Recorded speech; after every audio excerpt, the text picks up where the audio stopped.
next is I'm going to take that piece of metal I have and I'm going to build me a steel gauge. My wife is home and the dogs are barking like crazy. I got a piece of paper. I'm going to use this as a template. I'm just going to trace around the edge here and get it roughly the size I need. Do a pencil rubbing all the way around here, and that'll tell me exactly the size I need for this. And then I'll cut it out, trace it around the paper, cut my metal out. Boink! Ta-da!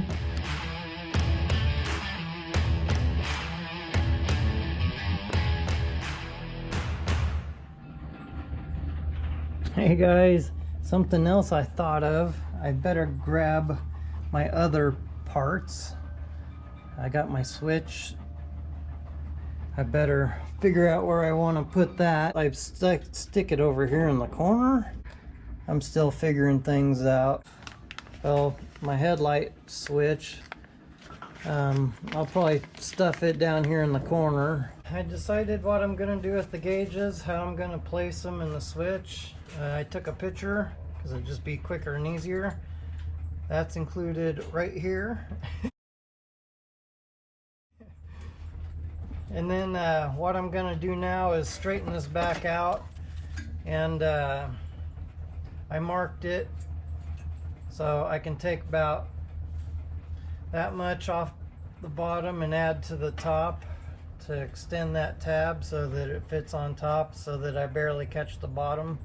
That's what I'm going to do now, is just straighten this back up and just put it in the reverse way that you took it out, or put it in, just a little bit at a time.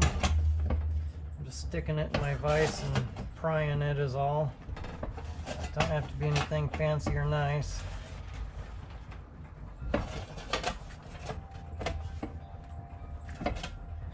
And then once you get it close, you can just take your hammer, smack it down.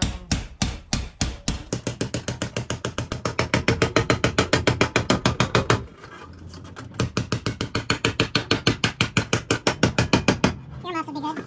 Not loud.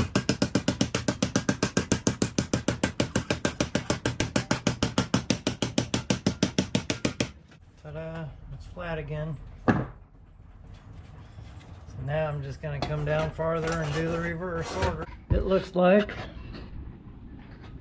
it's got a bigger lip on it now. Now let's see how it fits.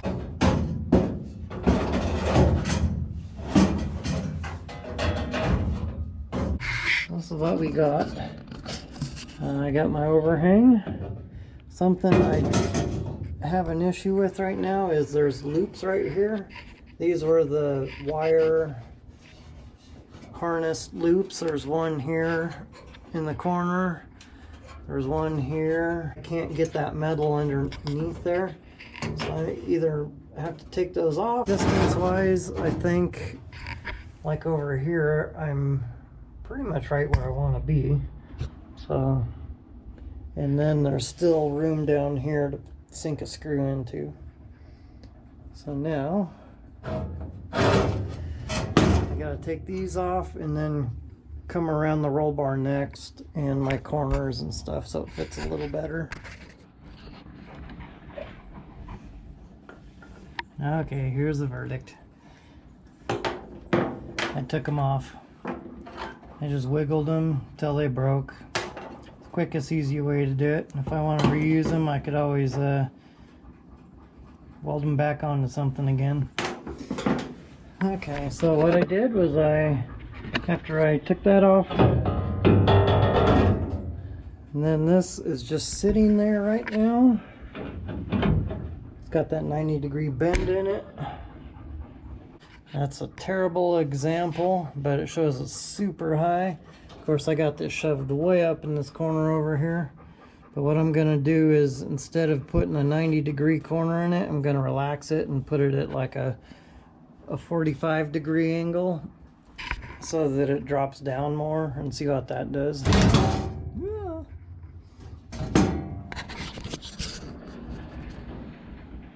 Okay, that's a little more relaxed. it don't look so obvious. I still have room to feed this behind the roll bar. Coming to the edge of it, you know, puts me about that much of an angle. I need to come a little more with my angle, and then when I slide it back more behind the roll bar, it should give me enough to cover that corner there. So I'll do that again. Take this angle and make it a little bit bigger so it kind of follows more of the contour of the dash here. Okay, that almost looks about perfect.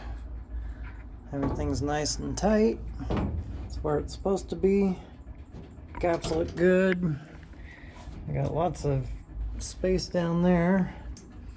I got room behind this corner back here, so I can slide it behind the roll bar now that I got that angle. Now I want to figure out how to cut around the roll bar here. So all I'm going to do is line it up where I want it on each end. I'm just going to take a pencil and just trace around the roll bar, and then wherever the angle stops here, I'm just going to draw a line here going across. What I did was I just simply figured out how much behind here and over here that I wanted, and then I put it at the height that I wanted it up here so that it would catch on the screws. And once I got it in a spot where I was happy with it, I just took my pencil and I went along the roll bar and traced it, and then I came up and I just drew kind of an arch that kind of matched the arch of the roll bar.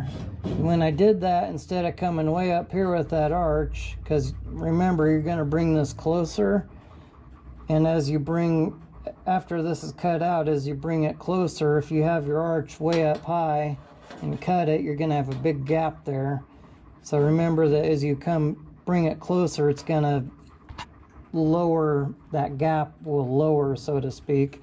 So start low, and if after you cut it out and it still hits and it's not lined up where you want it, then you can cut higher to bring it in more.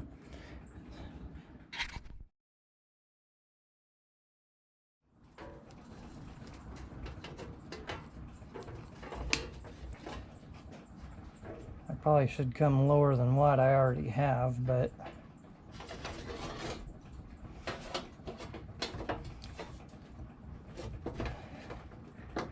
peel that up so I can get in there.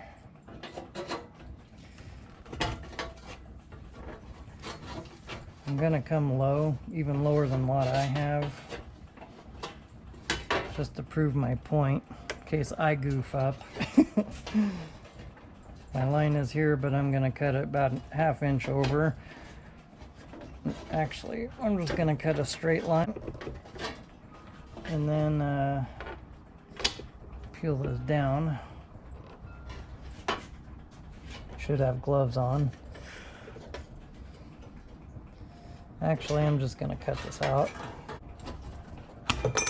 If I was smart, now that I just cut that line first, I should have cut this one first, peeled it back this way, and then that's what I meant by you can peel it back and cover around the roll bar. So I hope my measurement's right on, because I just made that permanent. I just goofed up myself. Here's my mark. I need to come down, or come up higher. Sorry, come up higher like I said. Thank goodness my mark is up against the roll bar and there's not much of a gap there. So I'll just bend that backwards and see what that looks like. But what I need to do now is pull this closer forward more in that corner, because I got a big gap looking at it this way. What I'm going to do next is now I'm going to cut up higher, and that will allow the bottom to come forward more. So I'm gonna do that incrementally so I don't have a big ugly gap back there. And how much do you cut? It's just kind of a guessing game, because what I'm gonna do is, if there's, let's say, half an inch there between here and there, what I'm gonna do is take out about a ½ inch up, just transfer that gap to up here and hope that works. So instead of cutting this out, what I'm gonna do is roll it back. So I'll probably just roll this section right here back, because that way it'll still be here in case it's too much. Then you can peel it back down. I was kind of denting behind the metal, which isn't cool. But hey, when you got crude tools and don't know how else to do it, you can always hammer them down. I'm kind of, oh, I'll go a little more. Let's come out here. There we go. Take the rounded side, beveled, rounded side of my hammer. This side here is straight flat. But if I hit that with this, I might get that edge around there and jack it up more. But with this beveled edge, you can kind of tap them down without putting more dents in there.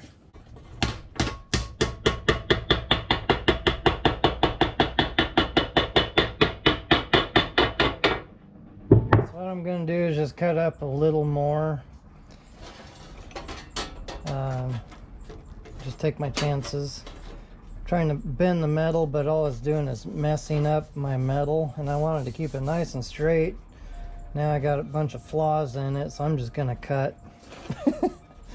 Cut some more of it off instead of try to curl it. Probably doing more harm than good.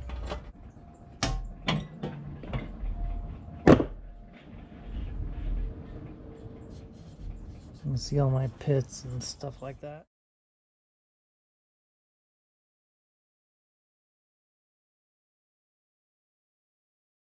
I got it placed in here, my hand behind there. I gotta film with my other hand. I got my gaps where I want them and like them, nice and tight. Everything looks real good everywhere.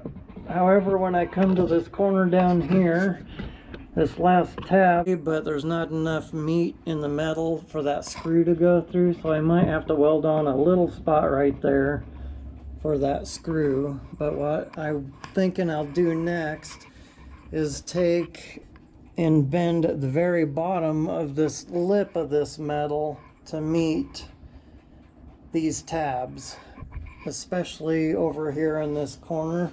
There's a big huge gap, so this corner will be brought forward, and then what I'll do is just weld in a little triangular piece up there and back in this corner.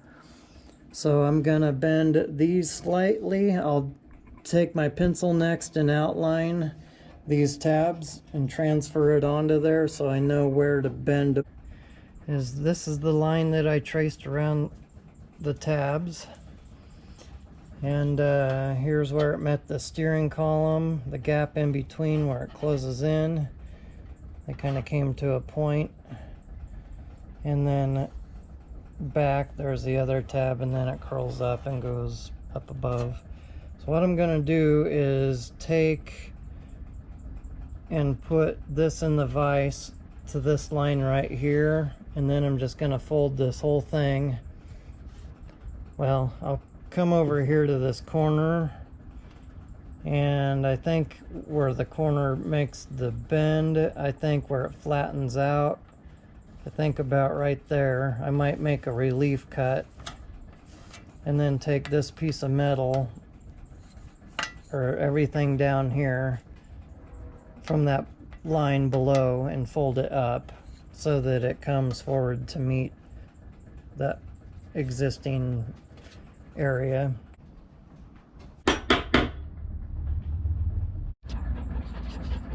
Smile, Rusty. Hey, buddy. Okay, this is what we got. Pretty much perfect. Everything's nice and tight there. However, right here, what's going on now, we're closer. However, there's a gap between the tab and I can get my finger in there. So I want to keep this part flat, but what I want to do is fill in that gap.